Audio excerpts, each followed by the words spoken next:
자, 이거 오늘 말씀드린 설문에서 응답까지 뭐 그거랑 통계 분석 어떻게 하는지를 제가 영상으로 좀 만들어 볼게요. 그리고 여러분들이 스스로 한번 해보시고 또 만나서도 얘기를 한번 해봅시다.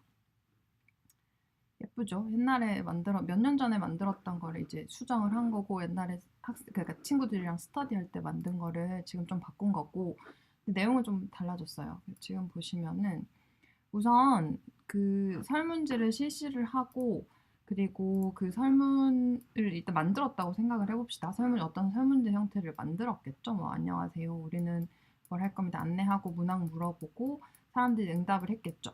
그렇게 응답을 하면 이거를 기본적으로 엑셀 다 아시죠? 엑셀로 코딩을 하셔야 됩니다. 응답을 코딩을 하면 이제 이걸 수치로 표현을 하는 거죠. 뭐 수치가 안 되는 거는 그냥 글 그대로로 표현을 하면 되시고, 수치로 표현을 하고 그거를 이제 통계 분석을 해주는 이제 프로그램으로 갖고 읽어 오는 거죠. 대부분의 통계 이제 분석 툴들, 예를 들면 대표적인 게 SPSS가 있는 거고, 저도 SPSS를 주로 쓰죠. 그리고 구조 방정식 모형을 분석을 할 때는 여러 가지가 있는데 저는 에이모스를 쓰죠. 그래서 지금 설명은 뭐 이 논문과 관련된 데이터를 드리고 여러분이 한번 직접 해보시면 될 것 같아요. 뭘 어떻게 하는지는 제가 설명을 드릴게요. 우선 설문지를 실시를 하고 응답을 코딩을 하는 과정이 필요합니다. 그래서 그 과정을 한번 보여드리면, 그러니까 대략적으로 여러분이 만약에 설문을 한다고 했을 때는 이렇게 설문지를 만들게 되는 거죠.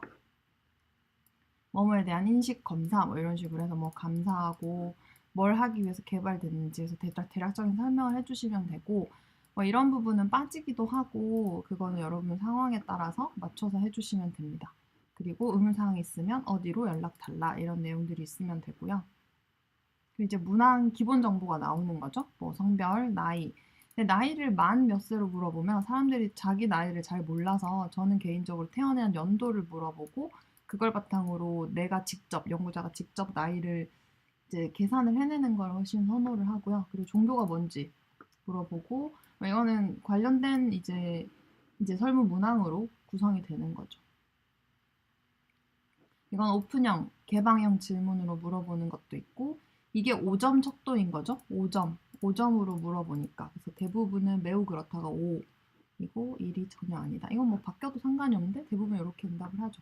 그래서 문항을 제시하고 이렇게 그 응답하는 범주를 얘기하면 되고, 또 이런 식으로 문항을 보여주고 거기에 대한 응답을 하도록 쭉 이렇게 설문지를 구성을 해요. 이 설문지 구성하고 어떤 척도를 쓰는지는 기존 연구들을 바탕으로 쭉 구성을 하면 됩니다. 이제 설문이 다 받았어요. 설문을 다 받으면 이제 코딩이라는 작업을 해야 되는데, 코딩을 하기 위해서는 코딩 스킴이 필요해요. 그래서 이 스킴도 여러분이 직접 만들어야 되는데, 설문을 할 때 이런 식으로 뭐 문항 번호가 몇 번인지 이제 적어주시면 되고, 첫 번째 변수명이 이제 아이디가 들어가는 거죠. 학생 아이디. 그리고 성별을 뭐 남자는 1, 여자는 2로 코딩하겠다. 에이지는 나이를 적어주면 되고, 그 설문지에 맞춰서 변수명을 쫙 적어주시면 되는 거죠. 그렇게 했고, 이게 이제 코딩 스킴이라는 거고, 여기 적혀져 있죠. 이게 계획, 코딩을 어떻게 할 건지 계획이고, 실제로 내 데이터를 이제 코딩을 하는 거는 이런 식으로 코딩을 할 수 있게 되는 거죠. 즉, 학생 아이디를 여기 한 명을 적어주고, 이게 한 명에 대한 정보예요. 한 명이 뭐 성별은 1이었고, 1이 아까 여자였나 남자였나, 아무튼 1이었고 나이는 22살, 뭐 이게 응답 뭐고, 이 사람의 전공은 전자전기공학부고, 뭐 목표는 돈을 많이 버는 것이라고 응답을 했고, 막 이렇게 응답을 했다. 그리고 각각 문항에 대한 응답은 5점 리커트 척도 중에 4, 4, 5, 3 뭐 이렇게 응답을 했다. 그래서 요 행에 한 사람의 정보가 들어가게 되는 거죠. 그리고 또 다른 한 사람의 정보는 이제 그러니까 2번 사람이 응답을 하는 것은 뭐 이게 다 들어가게 되는 거죠. 이렇게 쭉 코딩을 해주시면 되는 거죠. 아시죠? 그래서 진짜 실제로 어떤 아이디가 뭐 있고 성별이 있고 어떤 문항들이 막 있어요. 변수명을 적어주는 거죠. 뭐 자기 존중감 1 뭐 이런 식으로 변수명은 본인이 만들면 돼요. 자기 존중감, 뭐 자아 존중감. 이런 식으로 쭉쭉쭉 만들어서 이 아이디 1번으로 그냥 내가 마음대로 랜덤하게 지정하죠. 그리고 설문지에도 꼭 적어주셔야 되고 이 번호를. 이 사람의 성별은 뭐 1이 뭔지 이제 그 스킴에 나와 있는 거죠. 1이고 그다음에 여기 응답은 4, 4, 5, 4, 4, 5 뭐 이런 식으로 응답했다라는 걸 쭉 여러분 직접 코딩을 해주시면 됩니다. 그럼 엑셀 파일로 나오겠죠. 그리고 이 응답을 한 이 코딩을 한 자료를 SPSS 파일로 가져와야 되는 거죠. 어떻게 가져오는지는 유튜브에 엑셀 SPSS 치면은 이런 게 나와요. 엑셀 자료를 SPSS로 불러들이기. 이런 걸 보시면 돼요. 이거는 아니고 설명이고. 그리고 뭐 보면 그거를 영어로는 import라고 하거든요. 여기 있네요. import. import를 어떻게 하는지는 여러분이 그거 유튜브 조금만 찾아봐도 바로 나올 테니까 영어로 찾아봐도 되고 이런 것도 엑셀을 SPS 데이터 불러지지 않을 때 이거 많거든요. 이럴 때. 그래서 막 이런 트러블 슈팅 어떻게 하는지는 이런 거 다 보면은 확인할 수 있을 거예요. 여기 넘어가도록 할게요. 그리고 내가 이제 그러면 지금까지 뭘 했냐? 내가 엑셀 어떻게 적지? 엑셀을 SPSS로 갖고 왔어요. SPS 데이터 파일로 갖고 왔다는 가정하에 지금 요거 통해서 SPS 파일로 갖고 왔죠? 그 가정하에 사라지네. 그 가정하에 이제 데이터를 먼저 확인을 합니다. 코딩이 잘못된 건 없는지 기수통계 통해 확인하면 되고 결측이 어느 정도 되는지 이거를 기본적으로 먼저 확인을 해주시면 되고요. 그 다음에 이제 연구 참여자의 인구 통계학적 정보를 확인을 하면 되죠. 나이, 뭐 성별, 그리고 뭐 학년 등 연구에 맞게 정보를 확인해 주시면 되세요. 근데 지금 같은 경우는 제가 이 연구를 바탕으로 한다고 이 연구를 수행했던 데이터를 드릴 텐데 이게 뭐 청소년이라고 해서 애매한데 여기는 지금 중학생도 있고 중학생 학교급인 중학교 애들을 대상으로도 설문을 했고 고등학교 애들을 대상으로도 설문을 했어요. 그래서 집단이 결국 2개가 되는 거예요. 그래서 그 두 집단에서의 연구 참여자, 인구 통계학적 정보를 확인을 해주시면 됩니다. 이것도 되게 쉬워요. 그래서 나이, 성별은 기본적으로 확인해주면 되고 그 외의 정보들을 체크를 해주시면 되는 거죠. 그래서 여기서는 이제 중학교 급에서의 그 나이 평균 표준 편차 보고하고 성별도 보고 또 고등학교 그룹 집단에서의 나이와 성별, 남녀를 봐주시면 되는 거죠. 그럼 지금 좀 이따 바로 보여드릴게요. 그 다음에 문항의 내적 일치도라는 게 또 있어요. 이게 크롬박 알파라고 얘기를 하는데 문항 간 내적 일치도 이거를 얘기를 하는데 이건 어떻게 설명을 드릴 수 있을까요? 예를 들면은 학업적 자기 효능감이라는 우리 변수를 요 내문항을 통해서 측정을 했다고 합시다. 지금 실제로 그렇게 측정을 했어요. 요 내문항으로 학업적 자기 효능감이라는 걸 측정을 했는데 그러면 학업적 자기 효능감이 뭐 아카데믹 셀프 이피커시예요. 셀프 이피커시. 그러니까 학업적으로 자기가 얼마나 잘 수행할 수 있다고 생각을 하는지 이거를 측정을 했어요. 이거를 내문항으로 측정을 한 거죠. 4 아이템스로.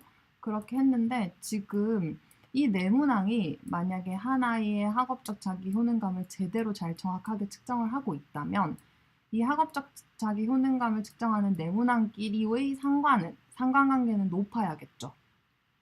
제 말이 이해되시나요? 이 아이 하나가 학업적 자기 효능감을 가지고 있을 거 아니에요. 어떠한 이런 큰 변수를. 이거를 측정을 내문항으로 했는데 이 내문항이 예를 들면 1번 문항, 2번, 3번, 4번 문항으로 학업적 자기 효능감을 측정을 했어요.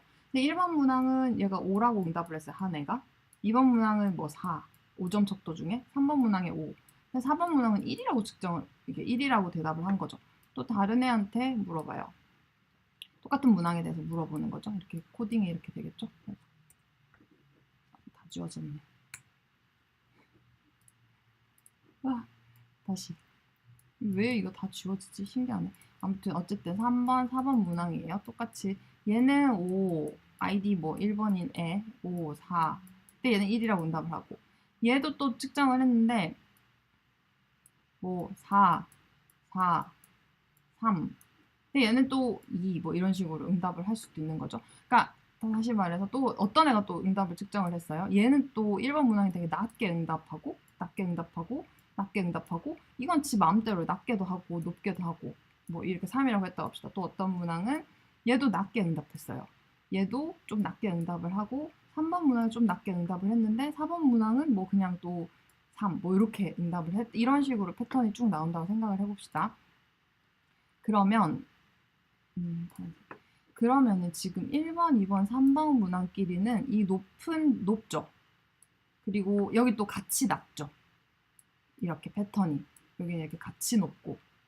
이해돼요? 그러면은 1번, 2번, 3번끼리의 상관은 설명을 수업 시간에도 많이 드렸죠. 상관값은 상관 계수값이 높은 겁니다. 이들 1번, 2번끼리의 상관계수를 확인하고 2번, 3번 상관계수, 1번, 3번 상관계수, 그러니까 즉 1, 2, 3까리끼리의 상관계수.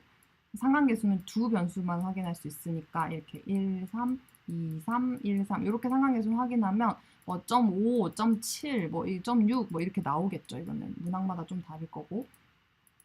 이렇게 나오는데 만약에 이런 응답이라면 4번의 상관은 조금 낮죠. 그러니까 얘네가 다 높은데 얘는 좀 낮다가도 뭐 약간 높기도 하고 낮기도 하고 같이 움직이는 경향이 좀 덜 보이는 경우죠. 지금 이 현상에서는. 이렇게 되면 이 전체 네 문항 간에 전체 이 네 문항 간의 문항 간 내적 일치도가 낮게 나와요. 제 말이 이해되시나요?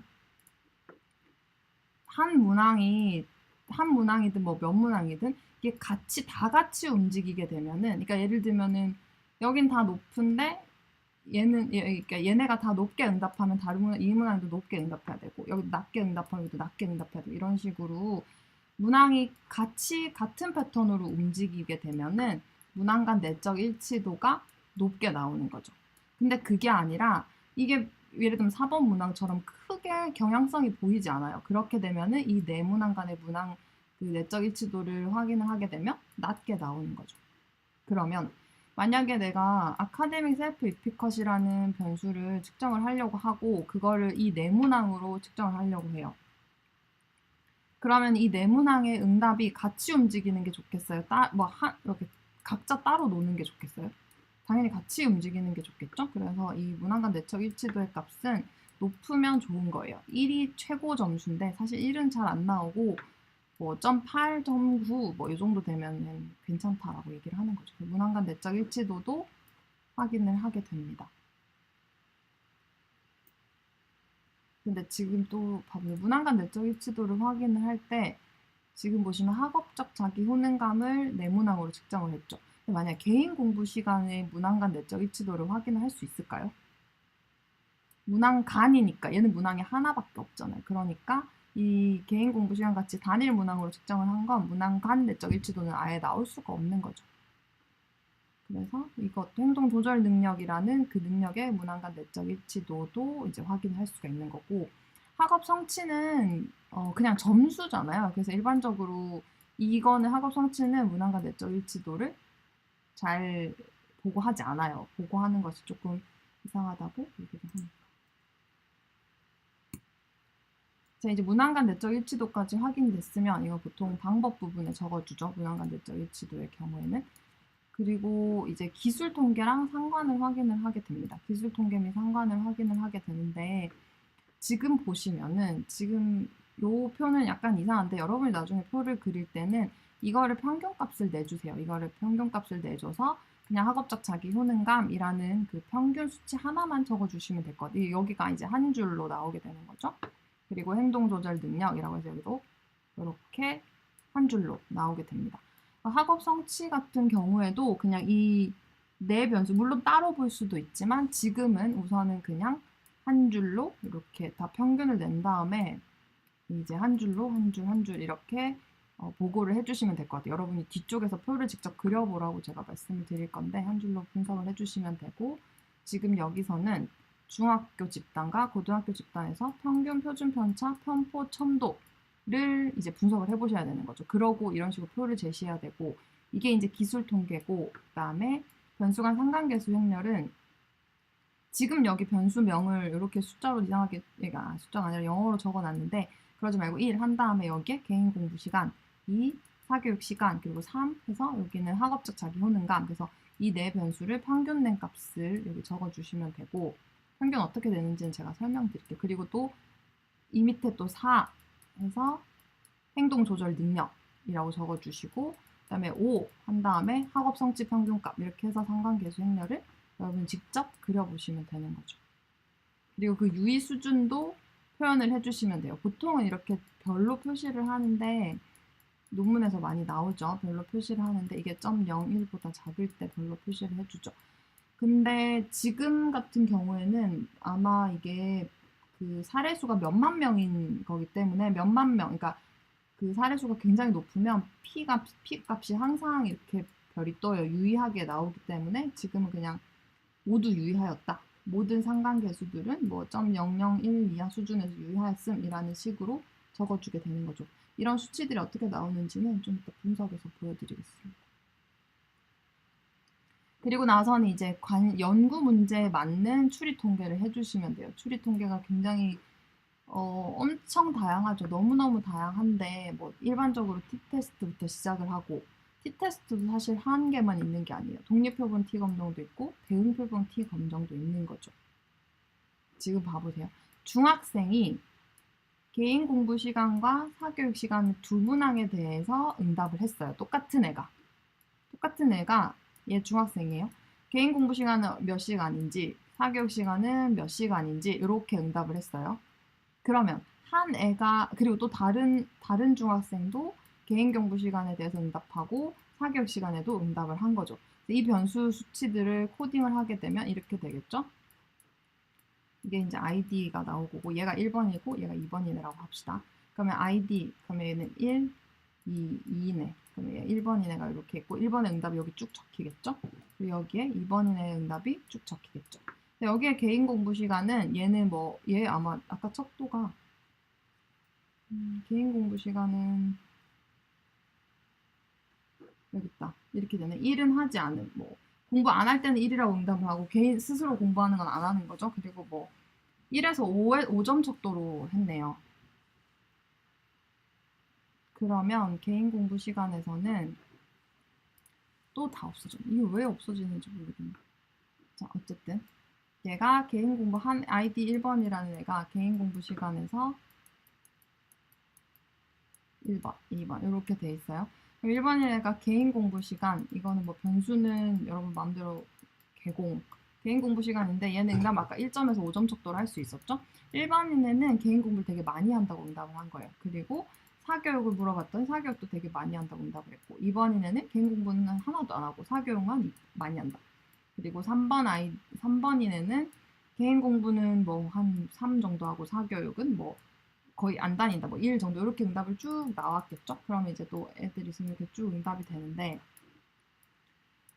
자, 중학교인 애가, 이게 다 중학생 응답이라고 생각을 해봅시다. 또 이제 고등학생 응답 밑에 붙겠죠. 개인 공부 시간과 사교육 시간 간의 평균 차이를 비교를 하고 싶은 거예요. 이럴 때는 개인 공부와 개인 공부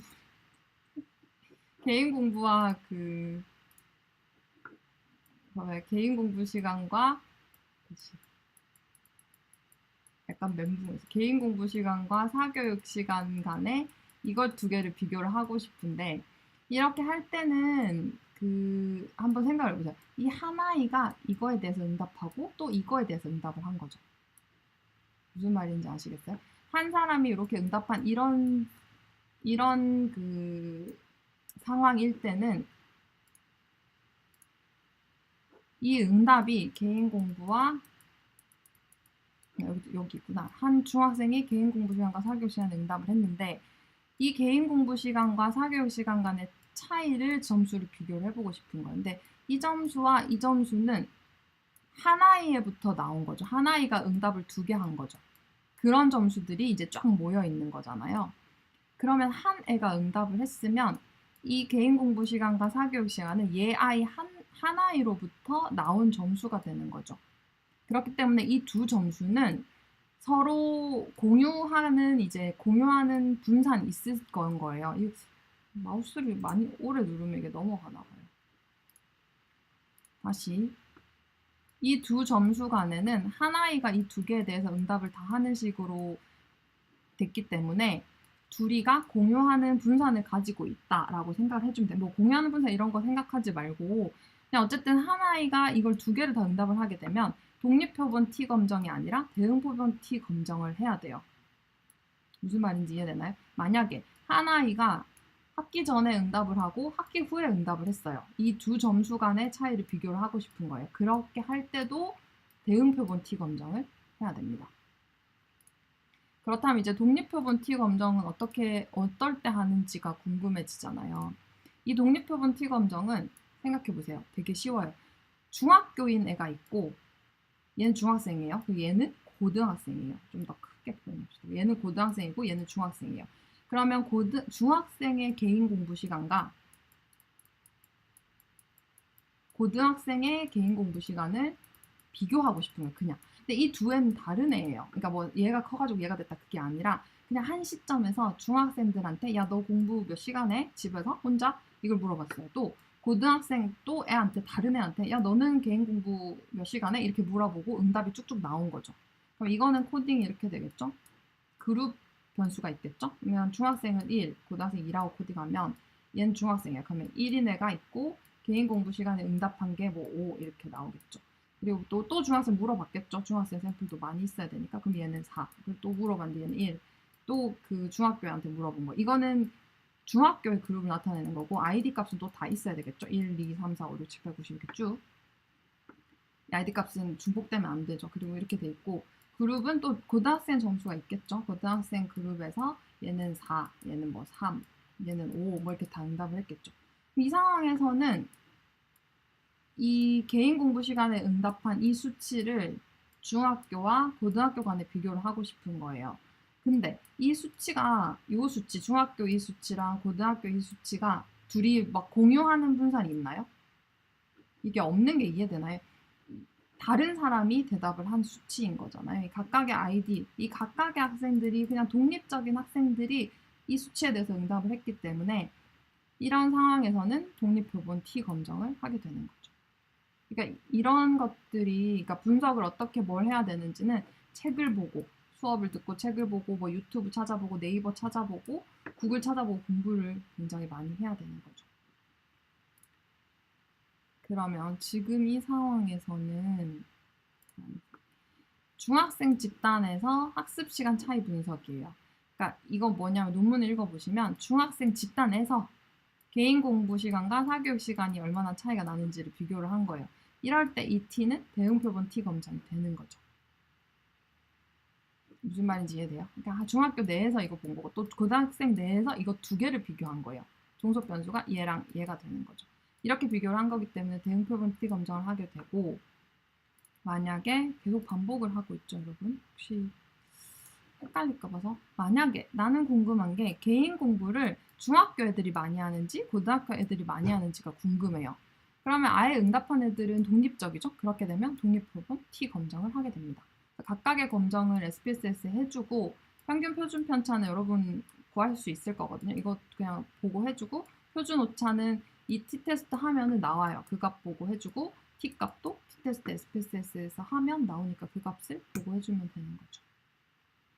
그래서 여러분이 직접 이제 수행을 해볼 부분은 제가 이제 분석 어떻게 하는지 두 번째에서 알려드릴 테니까 제시된 데이터를 일단 분석을 해요.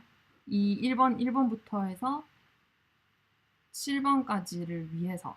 자, 뭘 위하냐? 첫 번째는 이거는 이렇게 연구 대상자에 대해서 이렇게 서술을 한번 직접 해보세요. 분석을 한 다음에 그 결과를 가지고 몇 명이었고 몇 프로였는지.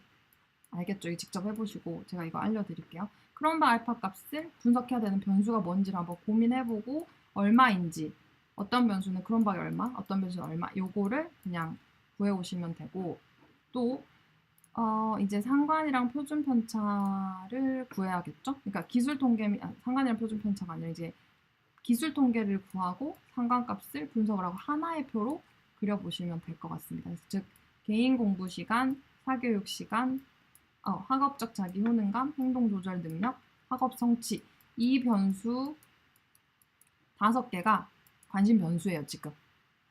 알겠죠?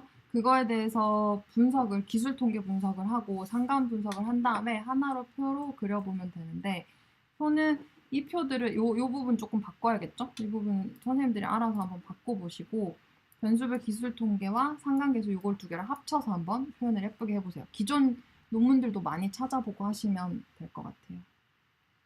한번 해보시고 그 다음에 이제 나오는 게 중학생에서 개인공부시간 사교육시간이 유의한지 분석해보고 고등학생에서 이게 유의한지 분석해보고 결과표로 나타내기가 되는 거죠. 그리고 중학생과 고등학생 간 개인공부시간 차이가 유의한지도 한번 확인해보고 그리고 사교육시간 차이가 유의한지도 확인해보고 이거를 표로 나타내는 것까지 해서 보시면 됩니다. 그 외에 분석이 엄청 다양한데 뭐 아노바도 있고 뭐 회귀 분석 이런 것도 되게 많이 쓰죠. 그리고 로지스틱 회귀 분석 같은 것도 되게 많이 쓰는데 그런 것들은 이렇게 유튜브 찾아보면 되게 많이 나와요. 네이버에도 나오고 그래서 책도 보고 스스로 공부를 하시면 됩니다.